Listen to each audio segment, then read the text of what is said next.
골목 상인들 다 보는 앞에서 꼬장 부리는 노인네 뺨 한 대 후려쳤다고 어쩔 건데? 뭐 어쩔 건데? 종로 골목 한복판이었습니다.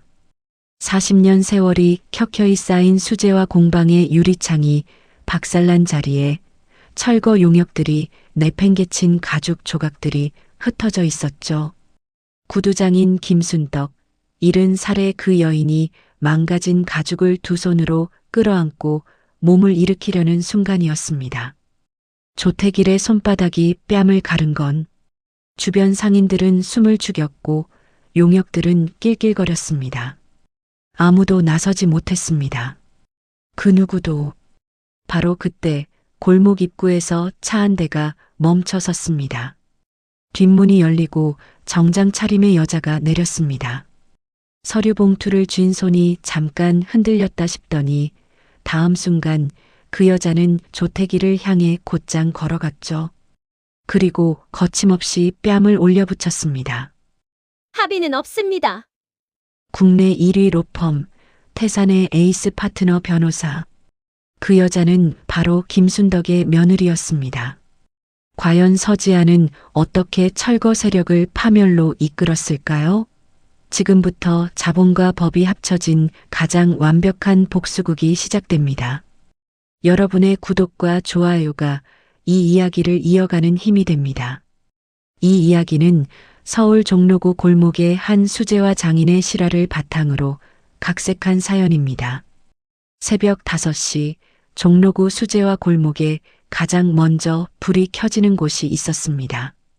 간판도 낡고 유리창도 바른 청록 수제화였죠. 40년째 그 자리를 지켜온 가게였습니다. 주인 김순덕은 6시도 되기 전에 작업대 앞에 앉아 가죽을 재단하고 있었습니다.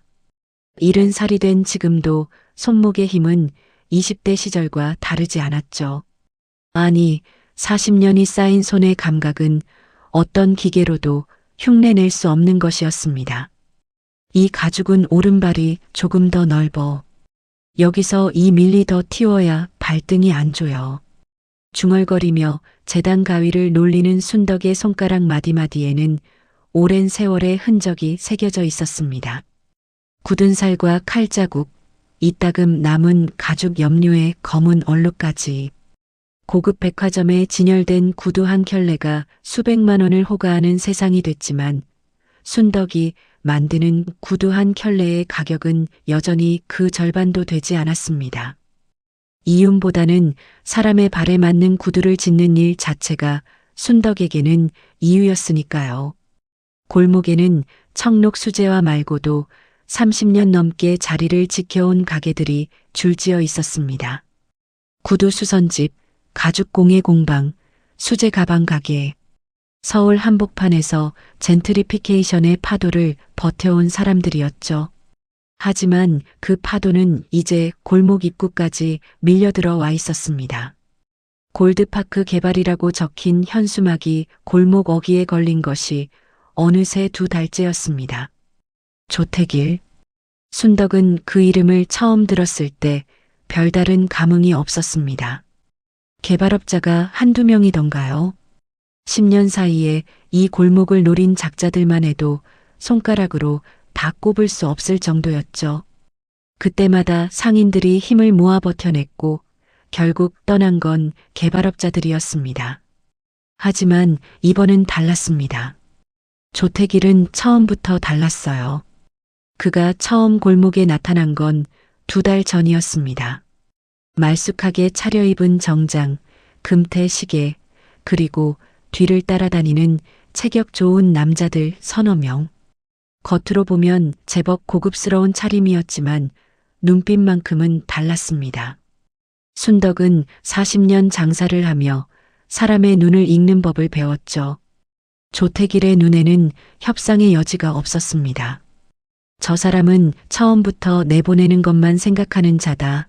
순덕은 그걸 첫눈에 알아봤습니다.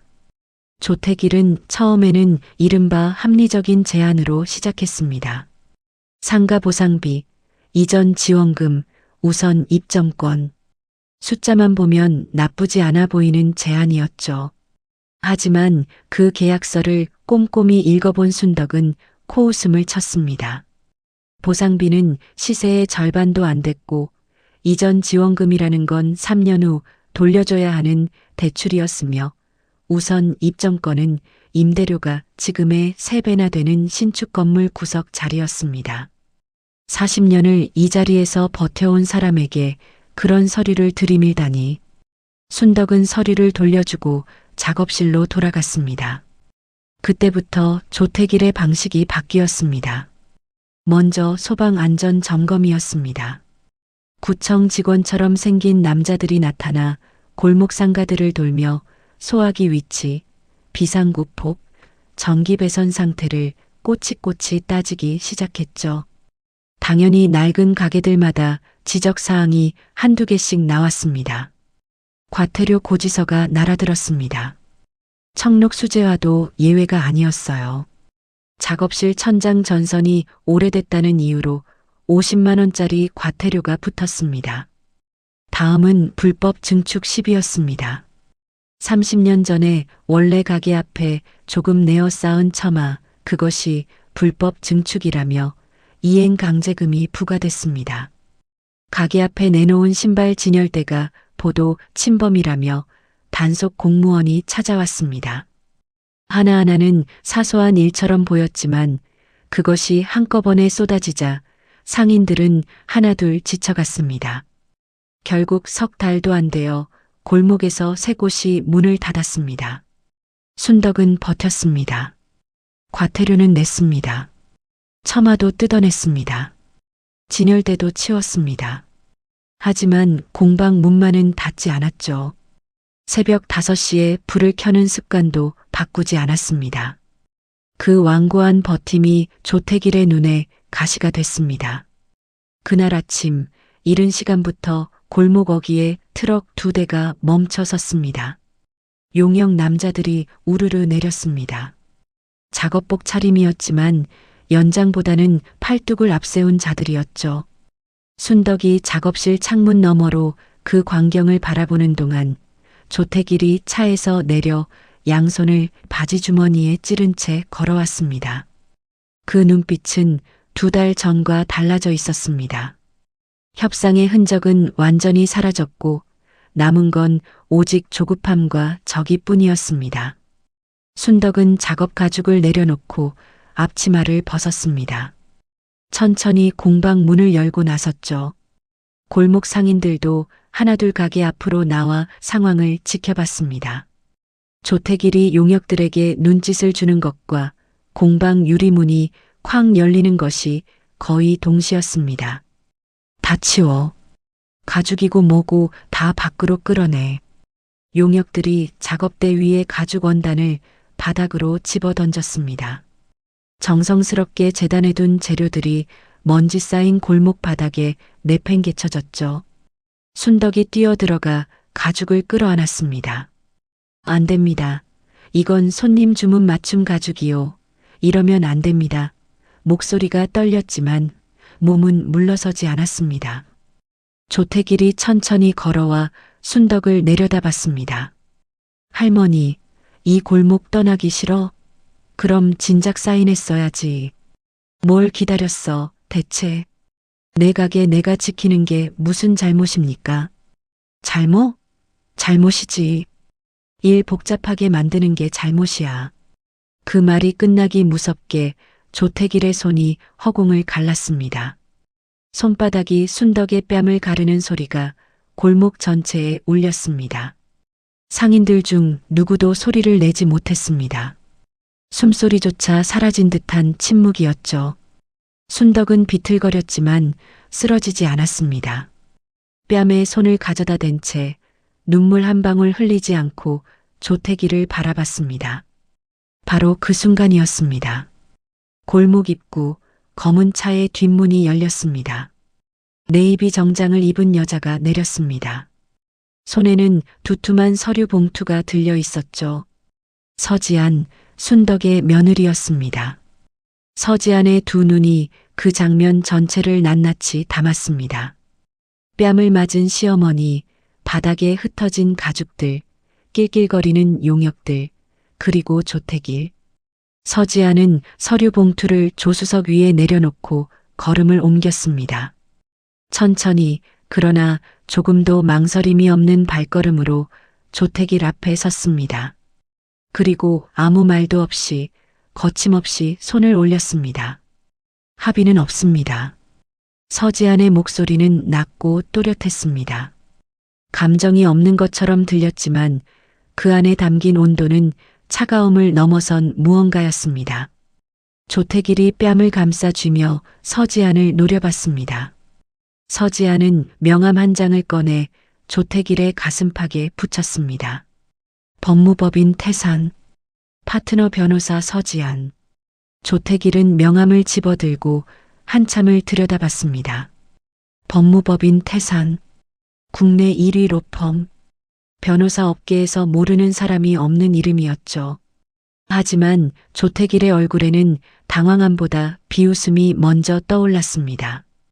이 골목 어귀에서 정장 입은 여자가 명함을 들이밀다니 그게 우스웠던 모양이었습니다. 태산? 좋은 데 다니네. 근데 변호사가 여기서 뭐 하는 거야? 이 할망구 며느리야? 용역들 사이에서 웃음이 새어나왔습니다. 조태길은 명함을 손가락으로 튕겨 바닥에 떨어뜨렸습니다. 서지아는 그 명함을 내려다봤다가 다시 조태길에게 시선을 올렸습니다. 눈 하나 깜짝하지 않았죠. 방금 하신 행동 다 기록되고 있습니다. 서지안의 시선이 골목 어귀 위를 향했습니다. 상점 처마 아래 구청이 설치한 방범 카메라가 렌즈를 이쪽으로 향하고 있었습니다. 조태길의 표정이 처음으로 굳었습니다. 서지아는 거기서 멈추지 않았습니다. 폭행, 업무방해, 불법 용역동원. 오늘 이 자리에서 벌어진 일만으로도 형사 고소장 3건은 나옵니다. 추가로 골드파크법인 관련 자료는 이미 검토 중이고요. 오늘은 이 정도로 하죠. 서지안이 돌아서서 시어머니 곁으로 걸어갔습니다. 순덕은 여전히 가죽을 끌어안은 채 서 있었습니다. 서지안이 말없이 몸을 낮춰 바닥에 흩어진 가죽 조각들을 하나씩 집어들었습니다. 그 모습을 바라보는 순덕의 눈빛이 흔들렸습니다. 며느리가 허리를 굽혀 골목 바닥을 쓸고 있는 모습이 어쩐지 낯설고도 뭉클한 광경이었습니다. 조태길은 잠시 그 자리에 서 있다가 이내 용역들에게 손짓을 했습니다. 오늘은 물러서는 것처럼 보였지만 물러서는 게 아니었습니다. 자존심이 구겨진 자의 눈빛이란 건 감출 수가 없죠. 트럭이 골목을 빠져나가는 동안 조태길은 차에 오르기 전 한 번 더 서지안을 돌아봤습니다. 그 시선에는 말이 없었지만 뜻은 분명했습니다. 두고 보자는 것이었죠. 골목에 정적이 내려앉았습니다.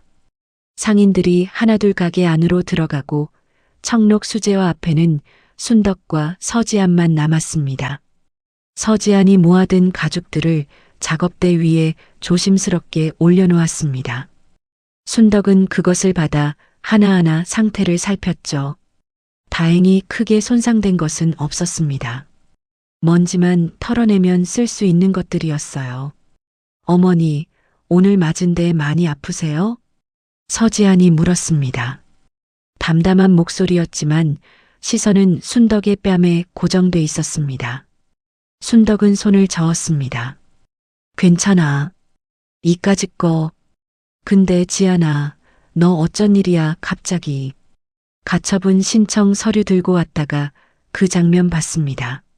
가처분? 네. 이 공방을 근대문화유산으로 지정해달라는 신청입니다. 인용되면 법적으로 철거가 불가능해집니다. 제가 몇 달 전부터 준비해 온 거예요. 순덕이 며느리를 바라봤습니다. 결혼한 지 6년이 됐지만 두 사람의 사이는 늘 어딘가 한 발 거리를 두는 것 같았습니다. 서지아는 일이 많았고 순덕은 말이 적었습니다. 명절에는 함께 밥을 먹었고 가끔 전화 통화를 했지만 진심을 나눈 적은 별로 없었죠. 그런데 며느리가 몇 달 전부터 이 공방을 지키기 위한 서류를 준비하고 있었다니. 순덕은 선뜻 말이 나오지 않았습니다. 고맙다. 짧은 한마디였습니다. 서지안이 가볍게 고개를 끄덕였습니다. 오늘 일은 저한테 맡겨두세요. 다음에 저 사람들 나타나면 바로 연락 주시고요. 서지안은 차로 돌아갔습니다. 시동 소리가 골목을 빠져나가고 순덕은 한동안 그 자리에 서 있었습니다. 뺨의 통증은 아직 남아 있었지만 마음속에는 뭔가 다른 감각이 자리를 잡기 시작하고 있었습니다. 혼자가 아니라는 느낌이었죠. 태산 로펌 22층. 서지안이 사무실로 돌아온 것은 오후 2시가 조금 넘었을 때였습니다.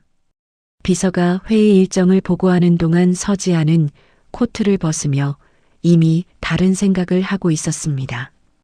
골드파크, 조태길, 시행사법인 등기, 자금 출처, 대출 구조.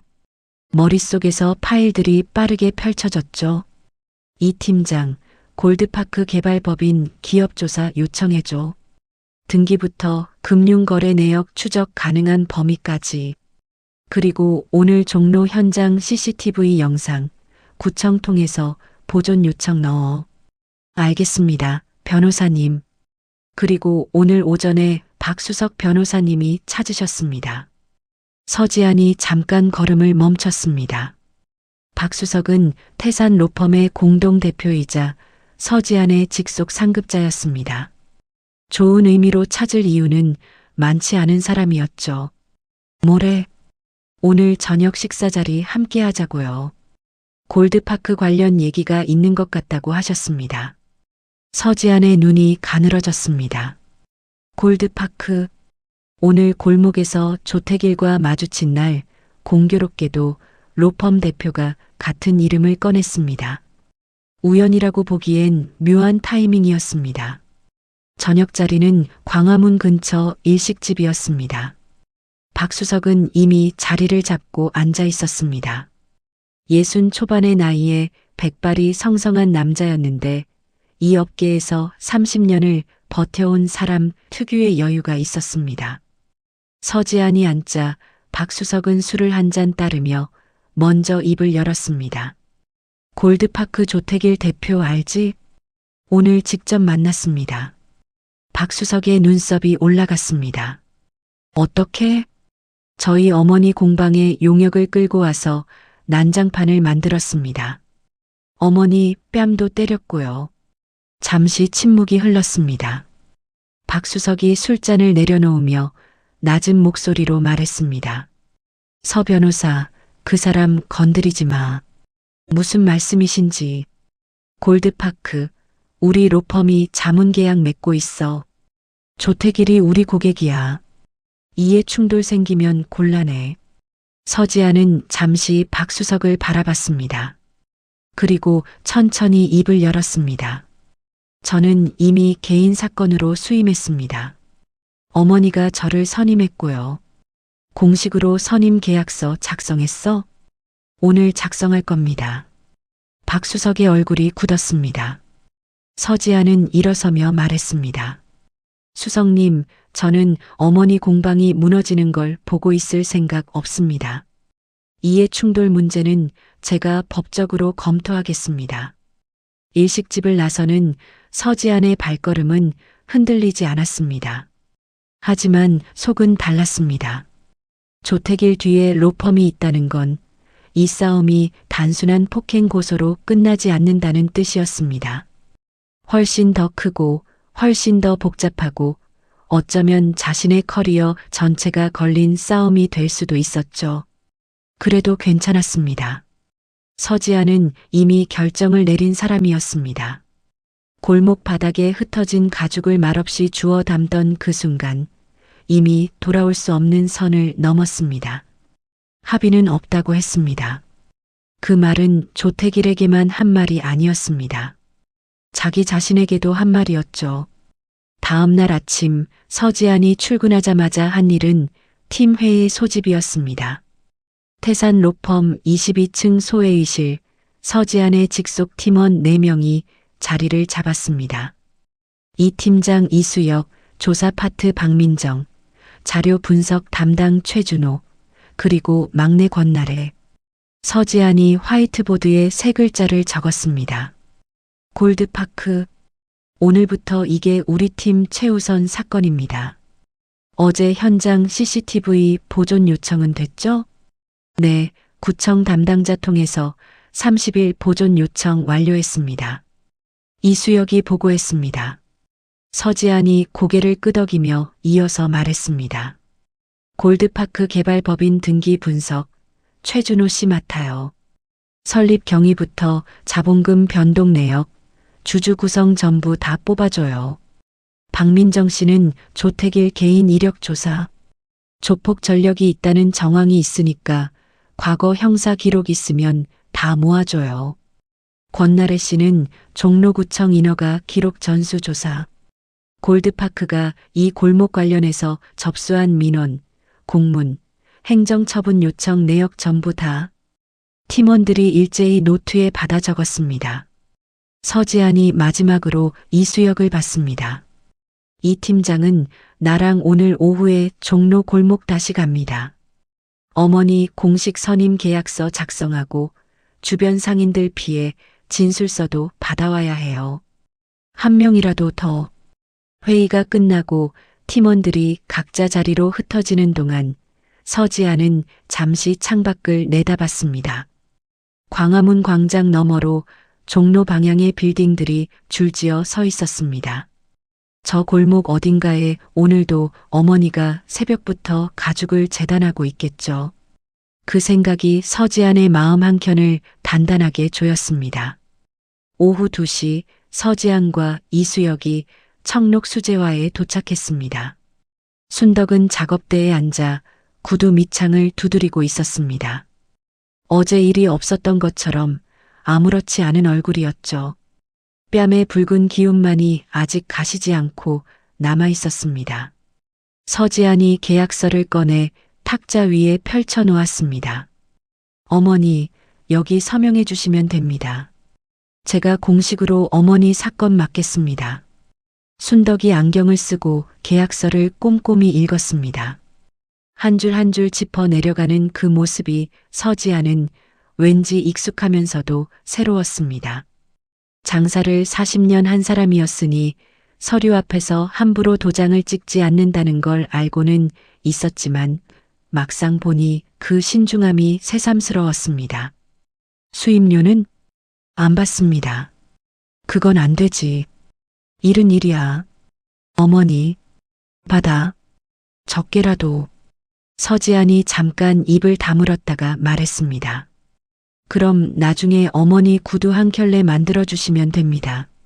순덕이 서지안을 한참 바라보더니 피식 웃었습니다. 그 웃음이 어색하지 않았습니다.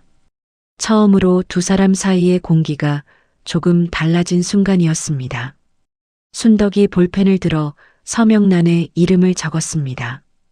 이수혁이 주변 상인들을 찾아다니는 동안 서지안은 공방 안을 둘러봤습니다.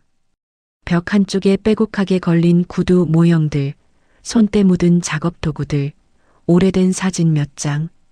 그중 가장 눈에 띄는 건 작업대 옆에 세워진 낡은 목재 선반이었습니다.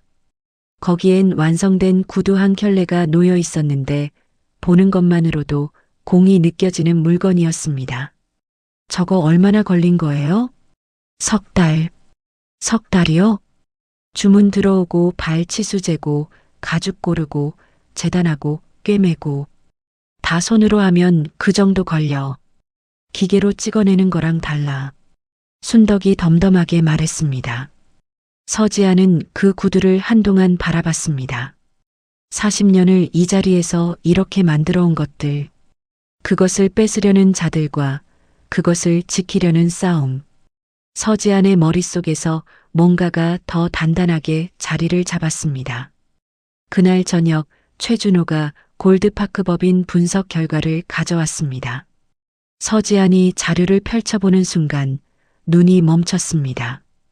페이퍼 컴퍼니가 3개. 네. 골드파크 개발을 모법인으로 해서 자회사 형태로 유령법인 3개가 물려 있습니다. 자본금 흐름이 복잡하게 얽혀 있고요. 제일 수상한 건 이겁니다. 최준호가 손가락으로 한 부분을 짚었습니다. 시행사업비 조달 구조였습니다. 일반적으로는 금융권 프로젝트 파이낸싱으로 자금을 끌어오는데 골드파크는 그 외에도 출처가 불분명한 현금성 자금이 수십억 규모로 들어와 있었습니다. 탈세 정황이 있어요. 아니면 그보다 더 나쁜 거거나. 서지안이 파일을 덮으며 말했습니다. 금감원에 자금 추적 의뢰 넣을 수 있는 루트 알아봐요.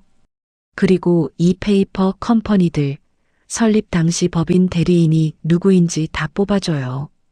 박민정이 조태길 개인 이력 자료를 가져온 건 그로부터 1시간 후였습니다. 자료를 훑어본 서지안의 눈이 가늘어졌습니다. 조태길은 20대 초반에 폭력 전과 2건이 있었습니다. 이후 건설 일용직을 전전하다가 30대 중반에 용역 업체를 차렸고 그 회사가 커지면서 시행사 사업으로 손을 뻗은 것이었죠. 넥타이를 맨 조폭. 어제 골목에서 받은 첫인상이 틀리지 않았습니다. 이 사람 구청장이나 지역 구의원 쪽과 접점 있는지 확인해 봐요. 어느 정도 선까지 파야 할까요? 서지안이 잠시 생각했습니다. 갈 수 있는 데까지. 회의실을 나서는데 서지안의 휴대폰이 울렸습니다. 모르는 번호였습니다. 받자마자 저음의 목소리가 들렸습니다. 서 변호사님이시죠? 저 골드파크 재무 담당 이사인데요. 드릴 말씀이 있어서요. 서지안이 멈췄습니다. 내부에서 연락이 왔습니다. 아직 본격적인 압박을 시작하지도 않았는데 내부자가 먼저 접촉을 해온 것이었습니다. 조태길이 이미 내부에서도 균열을 만들고 있다는 뜻이었죠. 서지안이 조용히 말했습니다. 내일 아침 10시 장소는 제가 문자로 드리겠습니다. 전화를 끊고 서지안은 한 박자 멈춰 섰습니다. 생각보다 빠르게 흘러가고 있었습니다. 아직 시작도 아니었는데 판이 스스로 움직이기 시작하고 있었습니다. 서지안은 다시 걸음을 옮겼습니다. 오늘 밤은 길 것 같았습니다. 한편 그 시각 종로 골목의 청록 수제화에는 불이 켜져 있었습니다. 순덕이 작업대에 앉아 어제 바닥에 떨어졌던 가죽을 다시 손질하고 있었죠. 먼지를 털고 구겨진 부분을 펴고 상처난 자리에 가죽 크림을 발랐습니다. 버릴 것은 하나도 없었습니다. 40년 동안 그랬던 것처럼 다시 쓸 수 있는 건 끝까지 살려내는 것이 순덕의 방식이었습니다. 뺨의 통증은 여전했습니다. 하지만 그보다 더 선명하게 남은 건 며느리가 골목바닥에 무릎을 낮춰 가죽을 주워 담던 그 모습이었습니다. 말 한마디 없이 조용히 그러나 조금도 망설이지 않고 순덕은 손을 멈추고 잠시 먼 곳을 바라봤습니다. 저 아이가 그런 애였구나. 오래 알고 있었지만 처음 아는 것 같은 느낌이었습니다. 다음 날 아침 10시 서지안이 잡은 장소는 광화문 인근의 조용한 카페 개인실이었습니다. 먼저 와 있던 남자가 일어서며 명함을 건넸습니다. 골드파크 개발 재무 담당 이사 황인철. 40 중반쯤 돼 보이는 남자였는데 얼굴에 피로가 깊이 새겨져 있었습니다. 눈밑이 거뭇했고 양복깃이 구겨져 있었죠. 잠을 제대로 못 잔 사람의 모습이었습니다. 서지안이 자리에 앉으며 먼저 말했습니다. 말씀하시기 전에 한 가지만 먼저 짚겠습니다. 오늘 이 자리에서 나누는 대화는 변호사 비밀 유지 원칙에 따라 보호됩니다. 단 그건 황 이사님이 저의 의뢰인이 됐을 때의 얘기입니다. 지금은 그냥 대화죠. 황인철이 고개를 끄덕였습니다. 알겠습니다. 저도 오래 생각했습니다. 근데 더는 못 있겠어요, 거기. 어떤 부분이 가장 힘드셨습니까? 황인철이 커피잔을 두 손으로 감싸쥐며 말했습니다. 처음엔 그냥 개발 사업인 줄 알았습니다. 저는 숫자 관리하는 사람이니까 자금 들어오고 나가는 거 정리하는 일이었죠. 근데 시간이 지나면서 이상한 돈들이 보이기 시작했어요. 출처를 물어보면 대표가 그냥 넘기라고 하고 분기마다 특정 계좌로 현금성 자금이 나가는데 그게 장부에 안 잡히는 거예요. 어느 계좌로 나갔습니까? 구청장실 쪽 사람 이름으로 된 개인 계좌였습니다. 그리고 또 한 곳은 검찰청 쪽이었고요. 서지안이 손가락을 멈췄습니다. 펜을 들고 메모하던 손이 잠시 정지했다가 다시 움직였습니다. 그 내역이 기록으로 남아 있습니까? 황인철이 재킷 안주머니에서 접힌 서류 봉투를 꺼냈습니다. 두툼했습니다. 2년치 내역입니다. 제가 따로 복사해뒀습니다. 대표 몰래요. 서지안이 봉투를 받아 안을 확인했습니다. 계좌 이체 내역, 현금 인출 기록, 그리고 수기로 작성된 메모가 함께 들어 있었습니다. 메모에는 날짜와 금액, 그리고 이름 약자들이 적혀 있었죠. 서지안은 봉투를 닫으며 황인철을 바라봤습니다. 황 이사님, 이걸 저한테 주시면 증인이 되셔야 합니다. 각오는 되셨습니까? 황인철이 깊게 숨을 들이쉬었습니다. 됩니다. 근데 저 보호받을 수 있습니까? 공익신고자 보호법 적용 가능합니다. 제가 법적으로 완벽하게 막아드리겠습니다. 오늘부터 황 이사님은 제 의뢰인입니다. 황인철의 어깨에서 힘이 빠지는 것이 보였습니다. 오래 짊어지고 있던 무게를 내려놓는 사람의 모습이었죠. 서지안은 새 계약서를 꺼냈습니다. 두 번째 의뢰인이었습니다. 카페를 나선 서지안은 곧장 차에 올라 이수혁에게 전화했습니다. 장부 확보했어요. 구청장하고 검찰 쪽으로 자금 흘러간 내역이 있습니다. 오늘 오후 팀 전체 소집해요. 전화를 끊자마자 다른 전화가 왔습니다. 이번엔 남편 강현우였습니다. 서지안이 받았습니다. 여보, 어머니한테 연락 왔어. 공방 앞에 오늘 아침부터 용역들이 또 나타났대. 서지안의 표정이 굳었습니다. 지금 거기 계세요? 응, 나도 지금 가고 있어. 근데 어머니가 혼자 맡고 계신다고. 서지안이 기사에게 말했습니다. 종로 수제화 골목으로 가주세요. 빠르게요. 골목에 도착했을 때 상황은 예상보다 험했습니다. 용역 남자 7명이 공방 출입구를 막아서고 있었고 순덕은 그 앞에 팔짱을 끼고 서 있었습니다. 지지 않으려는 자세였지만 체구가 작은 70살 노인이 혼자 버티는 모양새는 아슬아슬했습니다. 골목 상인들은 가게 안에서 밖을 내다보고 있었고 아무도 나서지 못하고 있었죠. 용역 중 하나가 순덕에게 말했습니다. 할머니, 그냥 비켜요. 우리도 일하는 사람들이에요. 어디서 감히 말을 놔. 비키라면 비킬 것 같아? 순덕이 쏘아붙였습니다. 그때 서지안이 차에서 내렸습니다. 용역들이 서지안을 알아봤습니다. 어제 조태길의 뺨을 때린 여자였으니까요. 분위기가 한 박자 멈췄습니다. 서지안이 휴대폰을 꺼내 들었습니다. 지금 이 상황 촬영 시작합니다. 업무 방해 및 불법 집회로 현행범 신고 들어갑니다.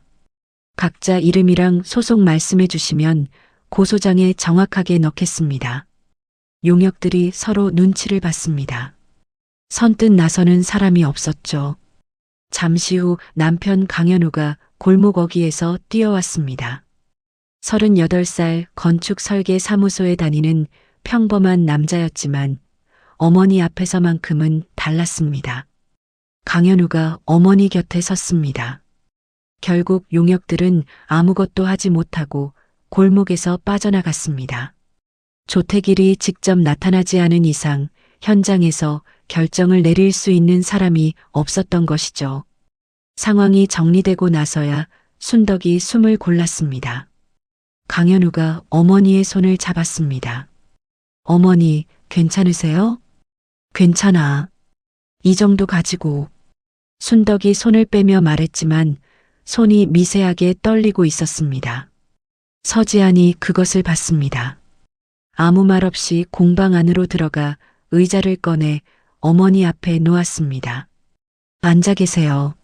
순덕이 서지안을 한번 쳐다보더니 말없이 앉았습니다. 그 사이 서지안은 종로 경찰서에 전화를 걸었습니다. 오늘 현장 상황 신고와 함께 공방 앞 경찰 순찰 강화를 요청했습니다. 끊고 나서 다시 이수혁에게 전화했습니다. 조택일 쪽 제1금융권 대출 루트 확인됐어요? 네, 주거래 은행 2곳이랑 저축은행 1곳입니다. 그 3곳에 골드파크 법인 관련 가압류 신청 오늘 안에 넣어요. 장부 자료 확보했으니까 근거됩니다. 빠르게 움직여야 해요. 전화를 끊은 서지안이 공방 안을 둘러봤습니다. 순덕이 의자에 앉아 다시 가죽을 손질하고 있었습니다. 아까의 떨림은 이미 사라진 것처럼 보였습니다. 손이 움직이기 시작하면 두려움이 사라지는 사람이었죠. 강현우가 서지안 옆으로 와서 낮은 목소리로 말했습니다. 여보, 고마워. 서지안이 짧게 대답했습니다. 됐어. 그러나 강현우는 알고 있었습니다. 아내가 지금 이 싸움에 얼마나 많은 것을 걸고 있는지를. 로펌 수석이 하지 말라고 했다는 것도, 조택일 뒤에 로펌 자문 계약이 있다는 것도 어젯밤에 이미 들었습니다. 서지안은 쉽게 말하지 않는 사람이었지만 어젯밤만큼은 짧게나마 털어놓았습니다. 강현우가 물었을 때 서지안이 했던 대답이 떠올랐습니다. 그래도 해야 해. 어머니가 40년을 지켜온 거잖아. 강현우는 그 말을 듣고 더 묻지 않았습니다. 아내가 옳다고 생각했으니까요. 그날 오후 태산 로펌 22층 서지안의 팀이 장부 자료를 분석하기 시작했습니다. 최준호가 계좌 이체 내역을 스프레드시트에 옮겨 정리했고 박민정이 수기 메모의 이름 약자들을 역추적했습니다. 권날에는 구청 행정처분 내역과 장부 날짜를 대조했습니다. 자금이 구청 쪽으로 나간 날짜와 골드파크에 유리한 행정처분이 내려진 날짜가 꼼꼼하게 맞물렸습니다. 변호사님, 이것 좀 보세요. 박민정이 모니터를 가리켰습니다. 서지안이 몸을 기울였습니다. 뇌물 지급 날짜, 사흘 뒤, 소방 안전 점검 결과 통보. 2주 뒤, 골목 상가들에 대한 불법 증축 일제 단속. 한 달 뒤, 골드파크 재개발 사업 구청 심의 통과. 우연이 아니었습니다. 완벽하게 짜인 판이었습니다. 그리고 그 판의 가운데에 조택길이 있었죠. 서지안이 등을 폈습니다. 언론사 쪽 연결해 줄 수 있는 루트 있어요? 이수혁이 잠시 생각하다 말했습니다. 한 곳 있습니다. 탐사보도팀 기자인데 전에 같이 작업한 적 있습니다. 믿을 만한 사람이에요. 연락해봐요. 제보 검토 의향 있는지. 서지안이 창밖을 바라봤습니다. 저 멀리 종로 방향 하늘이 짙은 주황빛으로 물들어가고 있었습니다. 판이 완성되고 있었습니다. 조택일은 아직 모르고 있겠죠. 자신을 옥죄는 그물이 얼마나 촘촘하게 짜이고 있는지를. 그날 밤 조택일은 사무실에 혼자 남아 있었습니다. 골드파크 개발 본사 강남구 테헤란로의 20층짜리 빌딩 한 층을 통째로 쓰는 사무실이었습니다. 겉으로 보면 번듯한 시행사였죠. 하지만 조택일의 표정은 번듯함과 거리가 멀었습니다. 책상 위에 놓인 태블릿 화면에는 서지안의 이름이 검색돼 있었습니다. 법무법인 태산 파트너 변호사 서지안. 수임 사건 승소율 94%. 기업 소송, 형사 사건, 행정 소송 전방위. 조택일이 태블릿을 엎어놓으며 전화를 들었습니다. 박수성님, 저 조택일입니다. 태산 쪽 서지안 변호사, 어떻게 좀 안 되겠습니까? 저희 자문계약 로펌인데 같은 로펌 변호사가 상대편에 붙는 게 말이 됩니까? 수화기 너머로 박수석의 목소리가 들렸습니다. 저도 얘기했습니다. 근데 그 친구가 개인 수임이라고 버티는데 이해충돌 규정 위반 여부를 법적으로 검토하겠다고 하니 제가 함부로 못 막습니다. 조 대표님, 이번엔 그냥 넘어가시는 게 낫지 않겠습니까? 넘어가요? 넘어가라고요? 조태길의 목소리가 올라갔습니다. 종로 골목 하나 때문에 몇십억짜리 프로젝트를 접으라는 말씀이십니까? 박수성님, 저 그 여자 변호사 품위 유지 의무 위반으로 변호사 징계 넣을 겁니다. 거기다 로펌 상대로 손해배상도 청구할 거고요. 생각해 보십시오. 전화가 끊겼습니다. 조태길은 한동안 전화기를 쥔 채 앉아 있다가 다른 번호를 눌렀습니다. 야, 청록 수재와 그 공방 있잖아. 오늘 밤 안에 처리해. 전화 너머의 목소리가 잠깐 망설였습니다. 어떻게요? 불이 나면 되잖아. 골목은 밤이 되면 조용했습니다. 상인들이 가게 문을 닫고 나면 인적이 드물었죠. 청록 수재화도 밤 10시면 불이 꺼졌습니다.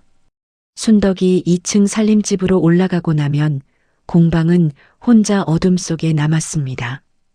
자정이 넘은 시각 골목 어귀에 차 한 대가 조용히 멈췄습니다. 남자 2명이 내렸습니다. 한 명이 검은 봉지를 들고 있었죠. 공방 쪽으로 걸음을 옮기려는 순간 골목 안쪽에서 불빛이 켜졌습니다. 경찰 순찰차였습니다. 서지안이 요청한 순찰 강화가 이미 적용돼 있었던 것이죠. 남자들이 황급히 차에 올라 사라졌습니다. 골목은 다시 조용해졌습니다. 다음 날 아침 서지안은 경찰서에서 연락을 받았습니다. 심야 시간대 공방 주변에서 수상한 차량이 목격됐다는 내용이었습니다. 순찰 강화 덕분에 실제 피해는 없었지만 서지안의 얼굴이 굳었습니다. 방화를 사주했다는 뜻이었습니다. 협박 수위가 달라지고 있었습니다. 서지안은 곧장 팀원들을 불렀습니다. 조태길이 이제 물리적 위협까지 들어왔습니다. 속도를 높여야 해요. 언론 쪽은 어떻게 됐어요? 이수혁이 보고했습니다. 탐사보도팀 박재원 기자, 어제 저녁 만났습니다. 자료 보고 나서 하겠다고 했습니다. 다음 주 방송 편성 가능하다고요. 좋아요. 금감원 쪽은요? 자금 추적 의뢰 넣었고 담당 조사관이 검토 중입니다. 빠르면 이번 주 안에 착수할 것 같습니다. 서지안이 화이트보드 앞에 섰습니다. 지금까지 모아진 카드들을 하나씩 정리했습니다. 폭행 현장 CCTV 영상, 용역 동원 목격자 진술 12건, 골드파크 페이퍼 컴퍼니, 법인 분석 자료, 황인철의 뇌물장부 구청 행정처분과 자금 이동 날짜 대조 자료 방화 시도 경찰 목격 기록. 하나하나는 파편이었지만 모두 연결하면 하나의 거대한 그림이 됐습니다. 검찰 고발은 언론 터지는 날 동시에 넣겠습니다. 금감원 조사 착수 확인되면 그게 신호탄이에요.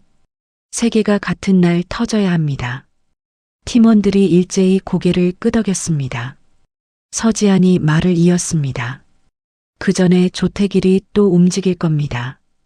어머니 공방 경호 인력 붙여야 해요. 사설 경호 업체 알아봐요. 회의가 끝나고 서지안이 자리로 돌아오는데 박수석이 사무실로 들어왔습니다. 문을 닫고 앉으며 목소리를 낮췄습니다. 서 변호사, 조태길이 자네 변호사 징계 신청 넣겠다고 했어. 이해충돌 위반이랑 품위 유지 의무 위반. 서지안이 의자에 등을 기댔습니다. 알고 있습니다. 알고도 계속할 거야? 네. 박수석이 잠시 서지안을 바라봤습니다. 자네 커리어 10년이야. 그게 걸려 있어. 수석님. 서지안이 똑바로 박수석을 봤습니다. 저 여기 들어오기 전에 어머니 공방 갔다 왔습니다. 40년 동안 한자리에서 손으로 구두 만들어 온 분이에요. 그분이 뺨을 맞았습니다. 제 앞에서요. 저는 그걸 보고 커리어 계산을 할 수 있는 사람이 못 됩니다. 박수석이 천천히 일어섰습니다. 문 쪽으로 걸어가다가 멈췄습니다. 징계 신청 들어오면 내가 대응 도와줄게. 서지안이 놀란 기색을 감추며 말했습니다. 감사합니다. 박수석이 나가고 문이 닫혔습니다. 서지안은 잠시 그 자리에 앉아 있었습니다. 예상치 못한 지원이었습니다. 로펌 안에도 사람이 있었습니다. 그 시각 종로 골목, 순덕의 공방 앞에는 처음 보는 남자 2명이 서 있었습니다. 점퍼 차림의 체격 좋은 남자들이었죠. 순덕이 나와 물었습니다. 누구요? 남자 중 하나가 고개를 숙였습니다. 서지안 변호사님이 보내셨습니다.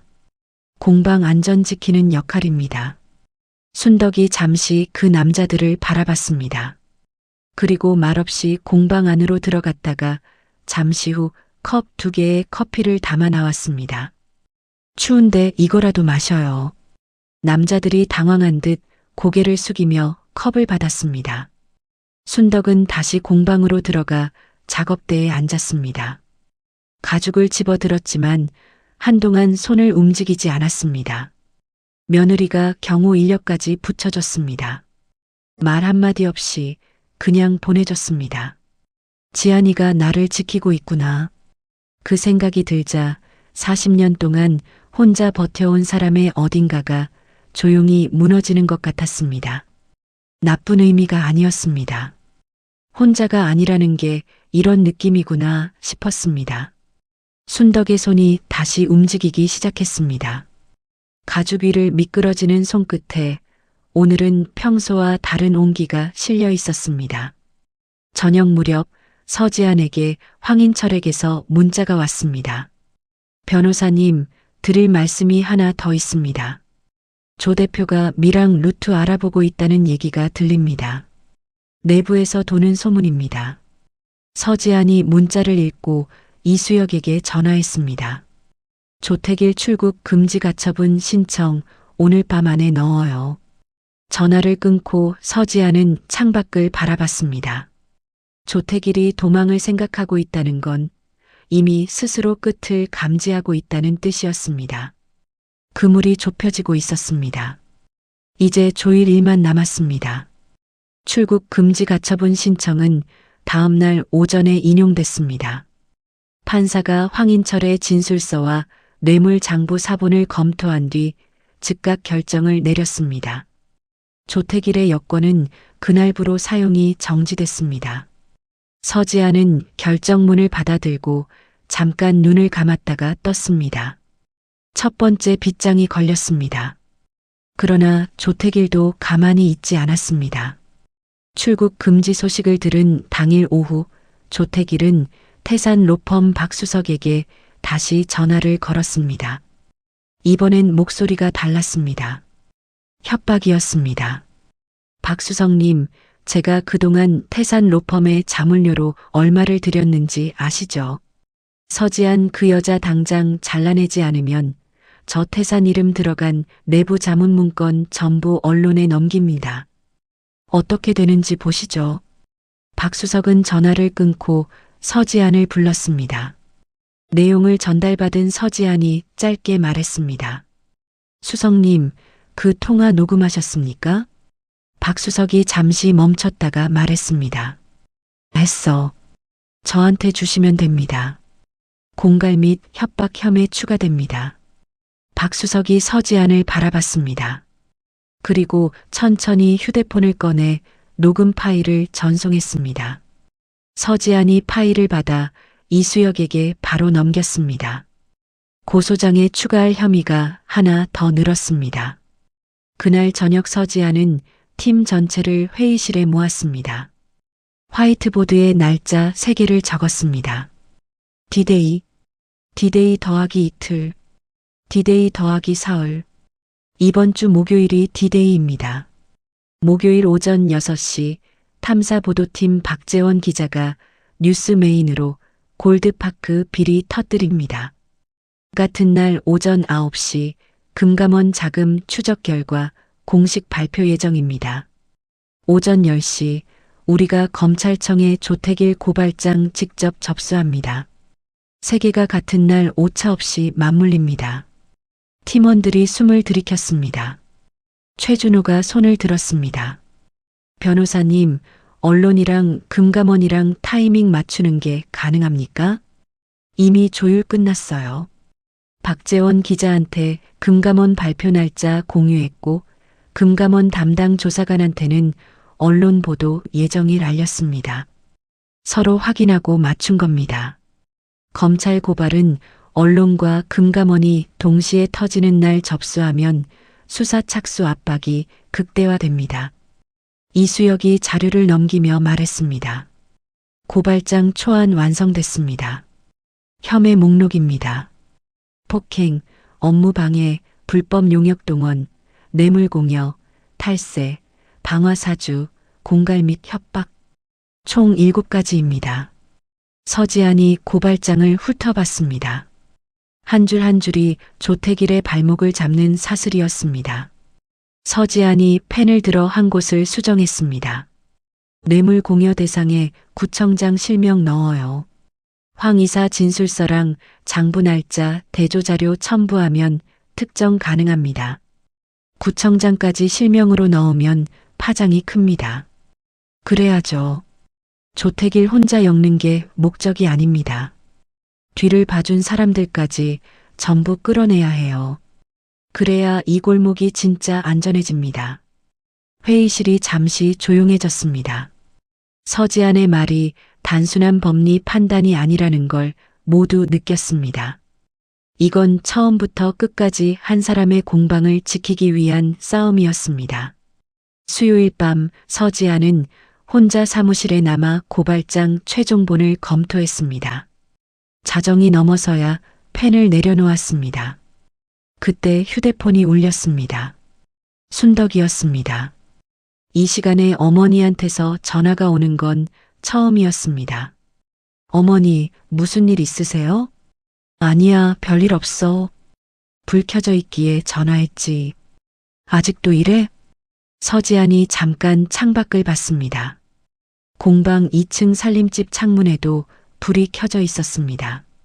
네, 내일 중요한 날이라서요. 밥은 먹었어? 먹었습니다. 거짓말하지 마. 목소리 들으면 알아. 뭐 사다 줄까? 서지안이 피식 웃었습니다. 40년 동안 손님 발을 봐온 사람이 목소리도 읽는 모양이었습니다. 괜찮습니다, 어머니. 이제 곧 들어갈 거예요. 지안아. 네. 고마워. 진심으로. 짧은 말이었습니다. 그러나 그 안에 담긴 무게는 가볍지 않았습니다.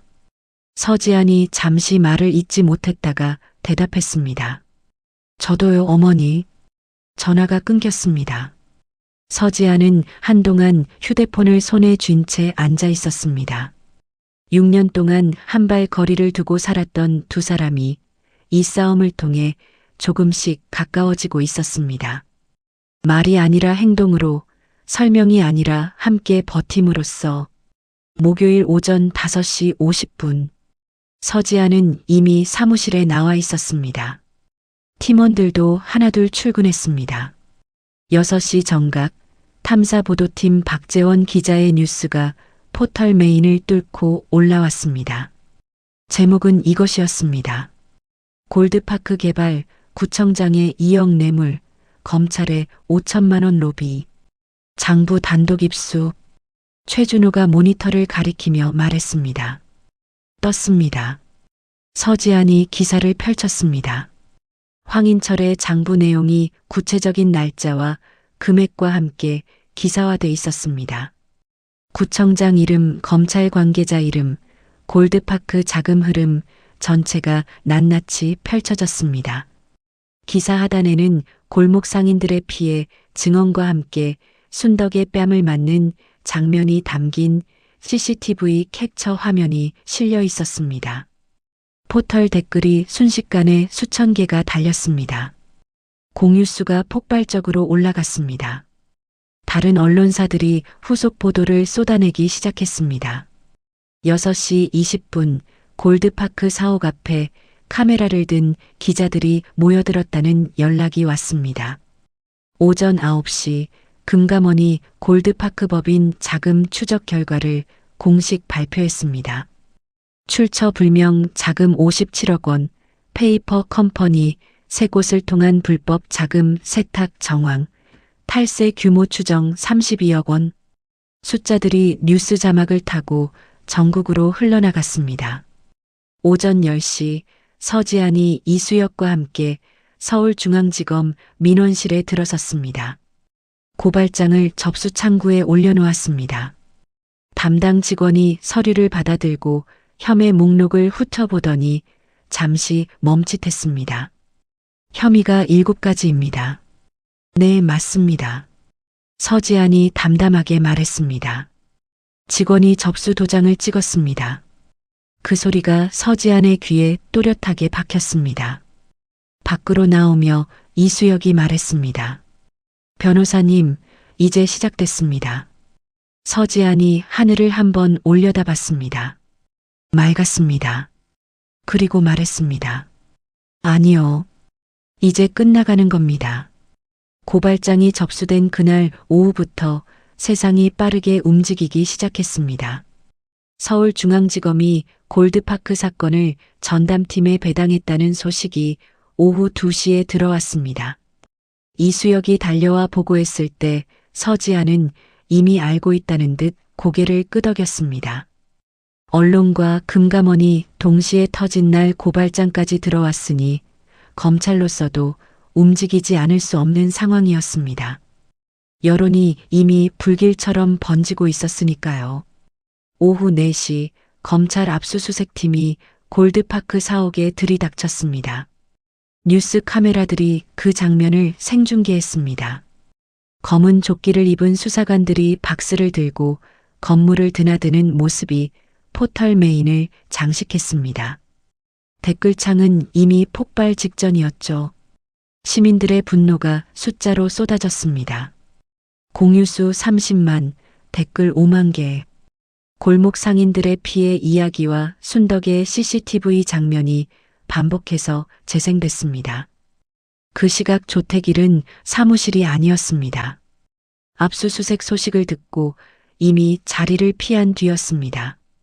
강남의 한 지인 아파트에 숨어들었다는 정보가 황인철을 통해 서지안에게 전달됐습니다. 서지안은 즉각 검찰 전담팀 담당 검사에게 연락했습니다. 조태길이 도주 중입니다. 출국 금지는 이미 걸려 있고 강남구 쪽 지인 주소 제보가 들어왔습니다. 체포영장 청구 검토해 주십시오. 담당 검사가 한 박자 뒤에 대답했습니다. 자료 보내주시면 검토하겠습니다. 서지안이 전화를 끊고 이수혁에게 말했습니다. 황 이사한테서 받은 조태길 차량 번호랑 지인 주소 정보 지금 바로 검찰에 넘겨요. 이수혁이 고개를 끄덕이며 자리를 떴습니다.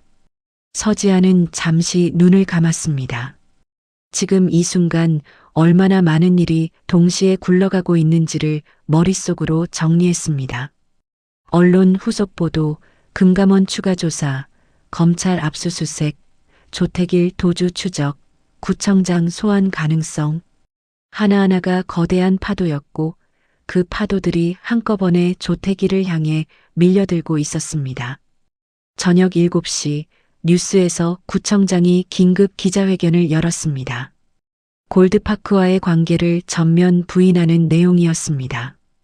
그러나 기자들의 질문이 쏟아지면서 회견은 30분도 안 돼 파행됐습니다. 구청장의 얼굴이 카메라 앞에서 굳어가는 장면이 반복 재생됐습니다. 서지안은 그 뉴스를 사무실에서 팀원들과 함께 봤습니다. 아무도 말을 하지 않았지만 회의실 분위기는 그 어느 때보다 단단했습니다. 밤 10시가 넘었을 때 검찰에서 연락이 왔습니다. 체포영장이 발부됐다는 내용이었습니다. 서지안이 전화를 끊고 잠시 창밖을 바라봤습니다. 종로 방향 하늘은 이미 어두웠지만 어딘가 환한 것 같았습니다.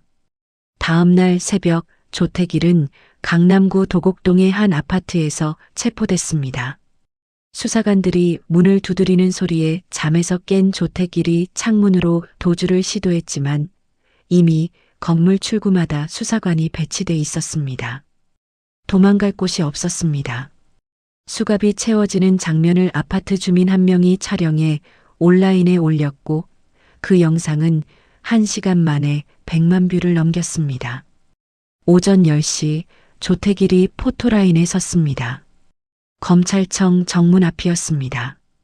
어제의 번듯한 정장 차림은 사라지고 구겨진 셔츠에 머리카락이 헝클어진 모습이었습니다. 카메라 플래시가 쏟아졌습니다. 기자들의 질문이 사방에서 날아들었습니다. 구청장에게 뇌물을 준 사실 인정합니까? 방화를 사주한 건 맞습니까? 골목 상인들에 대한 불법 용역 동원 본인이 지시한 겁니까? 조태길은 아무 말도 하지 않았습니다. 고개를 숙인 채 카메라를 피했습니다.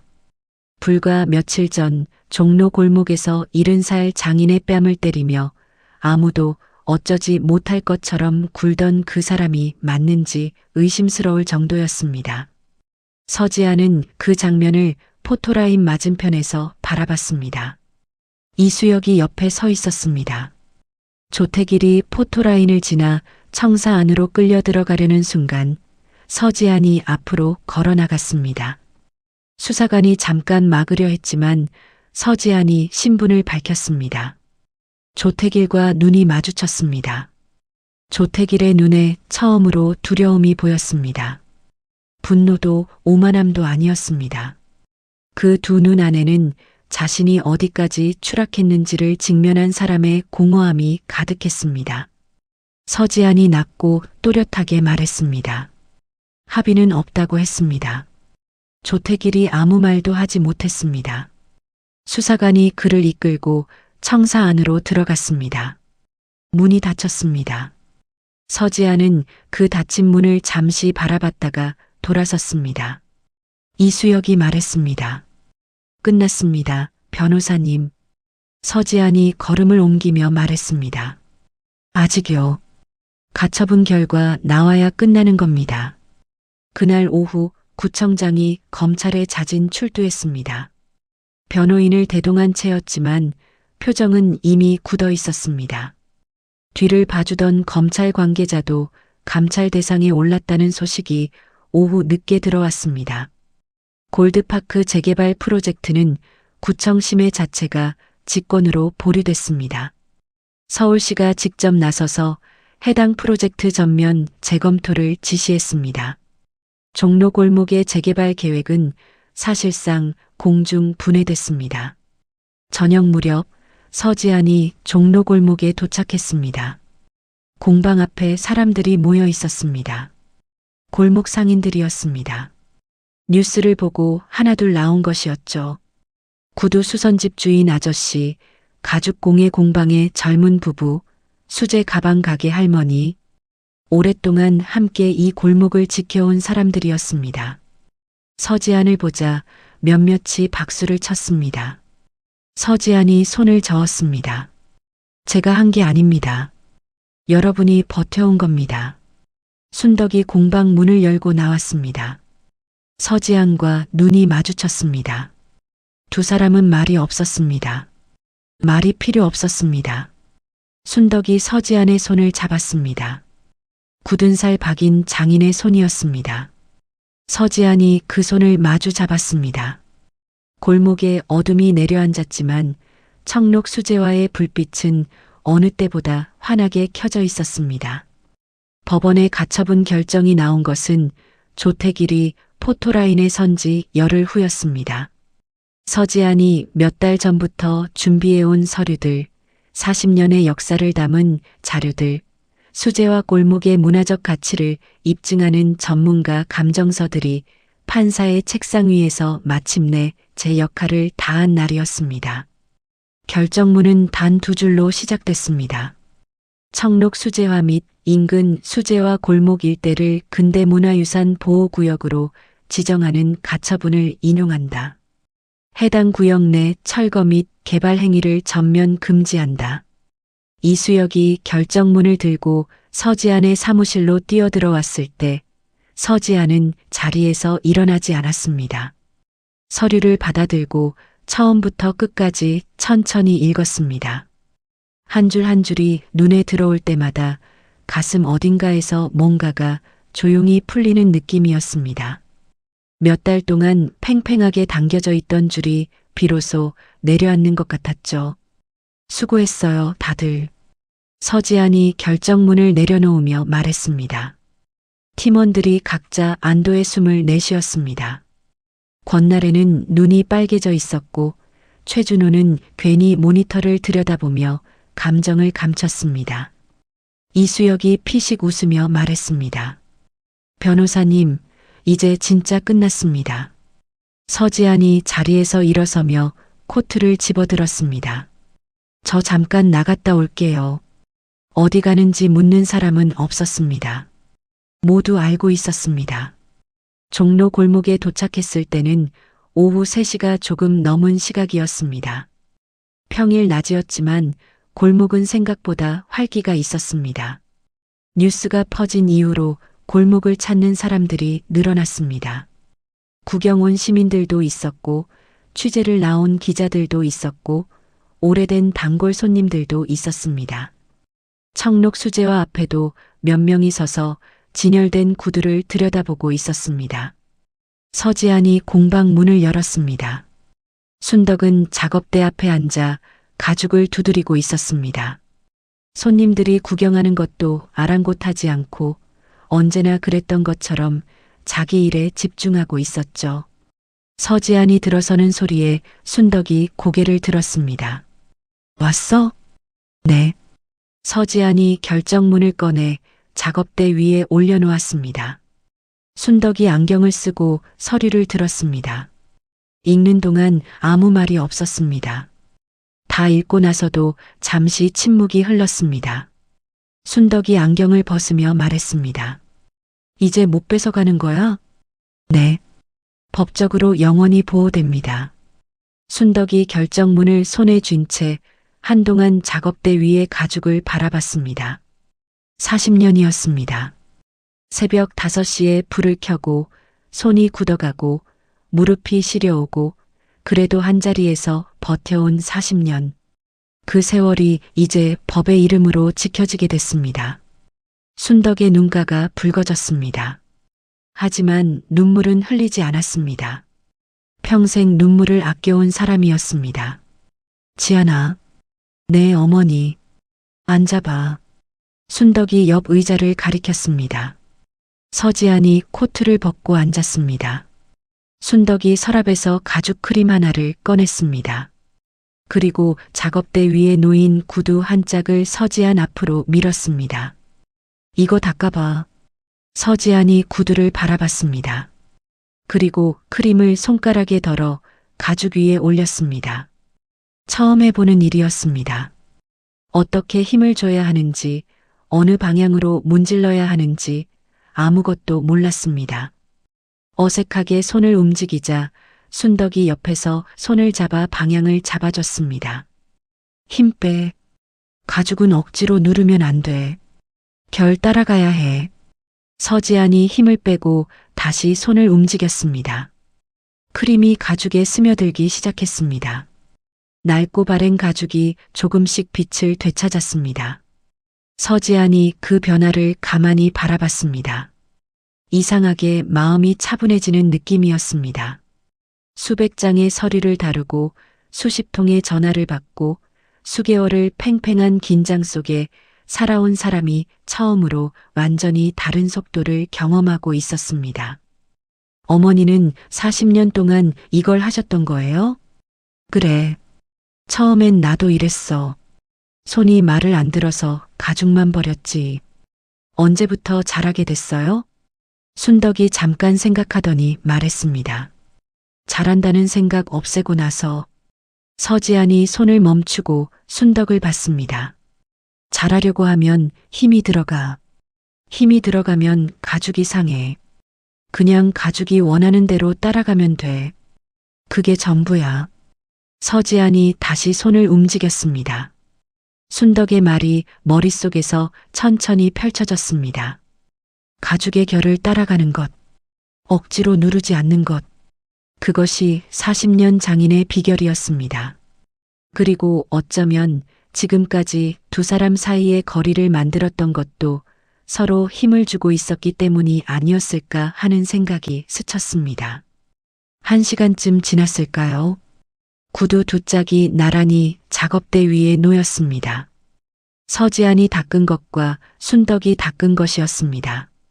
순덕의 것은 고르고 깊은 광택이 났고 서지안의 것은 얼룩이 조금 남아 있었지만 처음보다는 확연히 달라져 있었습니다. 순덕이 두 짝을 나란히 놓고 바라보다가 말했습니다. 이게 너 구두야. 제거요? 응. 수입료 대신 구두 한 켤레라고 했잖아. 내가 직접 만들어줄게. 발치수 제작. 서지안이 잠시 멈췄다가 신발을 벗었습니다. 순덕이 발치수 재는 도구를 꺼냈습니다. 서지안의 발을 올려놓고 꼼꼼하게 치수를 쟀습니다. 발등 높이, 발볼 너비, 발꿈치 곡선. 숫자들이 작은 수첩에 적혔습니다. 뭐 좋아해? 색이나 굽 높이? 어머니가 골라주세요. 순덕이 고개를 들어 서지안을 봤습니다. 서지안이 웃었습니다. 처음 보는 표정이었습니다. 늘 단단하고 냉정하게 굳어있던 얼굴이 지금 이 순간만큼은 그냥 며느리였습니다. 그래, 내가 골라줄게. 순덕이 수첩을 덮으며 말했습니다. 작업대 위에 두 사람의 손이 나란히 놓인 채 골목의 오후가 조용히 흘렀습니다. 바깥에서는 지나가는 사람들의 발소리가 들렸습니다. 골목의 돌바닥을 밟는 소리, 낡은 간판이 바람에 흔들리는 소리, 이웃 가게에서 새어나오는 라디오 소리, 40년을 채워온 소리들이었습니다. 창문 너머로 오후 햇살이 기울어 공방 안으로 길게 들어왔습니다. 그 빛이 두 사람의 손 위에, 가죽 위에, 나란히 놓인 구두 위에 고루 닿았습니다. 억지로 만든 것이 아니었습니다. 싸움이 끝난 자리에 시간이 만든 것이었습니다. 마침내 봄이 골목에 왔습니다. 청록 수제화의 불빛은 오늘도 내일도 그 자리에서 켜질 것이었습니다.